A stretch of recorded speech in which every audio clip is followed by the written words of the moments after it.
తొర్రూరు మండలంలో స్వర్ణకర్ల ఆధ్వర్యంలో ఘనంగా విశ్వకర్మ యజ్ఞ మహోత్సవం నిర్వహించారు. అనంతరం అధ్యక్షులు నాగేష్ మాట్లాడుతూ రాష్ట్రంలో స్వర్ణకర వృత్తి ఆగమ్య గోచరంగా ఉందని, వృత్తిదారులు పనులు లేక రోధిస్తున్నారని ఆవేదన వ్యక్తం చేశారు.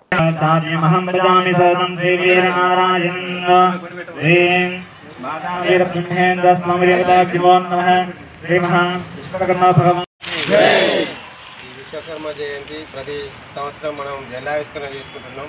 ప్రతి రాష్ట్రాన ప్రతి మూలన విశ్వకర్మ జయంతి జెండావిష్కరణ జరుగుతుంది. కానీ ప్రభుత్వం మనల్ని ఏ విధంగా కూడా గుర్తించట్లేదు. కావున కేంద్ర ప్రభుత్వం గుర్తించి మనకు ప్రతి ఇయర్ సెలవు దినంగా ప్రకటించాలని నేను కోరుచు, మా పేదైన స్వర్ణకాల విశ్వబ్రాహ్మణులందరినీ కూడా ఒక గుర్తింపుగా ఉండాలని చెప్పి మేము సృష్టికి మూలం కాబట్టి మమ్మల్ని గుర్తించాల్సిందిగా కోరుతున్నాము. తొర్రూరు అధ్యక్షుడిగా మామలపల్లి నాగేష్ను కోరడమైనది.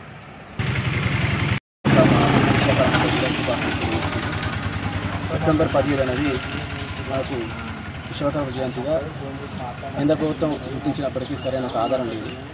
అదేవిధంగా రాష్ట్ర ప్రభుత్వం కూడా ఈ యొక్క విశ్వకర్మ జయంతిని గుర్తించి, అదేవిధంగా ప్రజెంట్ విశ్వబ్రాహ్మణుల యొక్క పరిస్థితి కూడా చాలా దారుణమైన పరిస్థితులు ఉన్నాయి.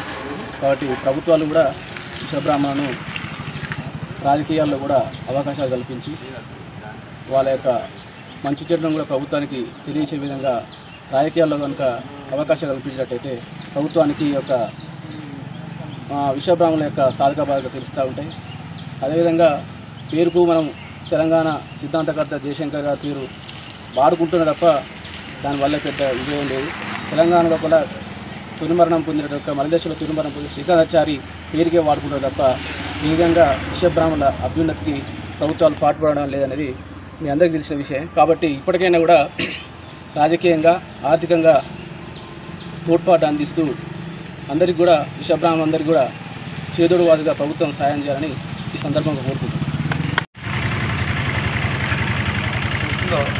విశ్వకర్మ భగవానుడు అన్ని ప్రాణకోటికి ఆధారమైనటువంటి విశ్వకర్మ జయంతిని ఈరోజు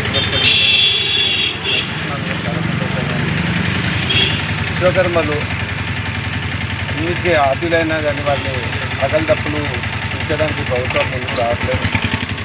ఇకనైనా సంఘటితంగా ఉండే విశ్వకర్మలు అందరూ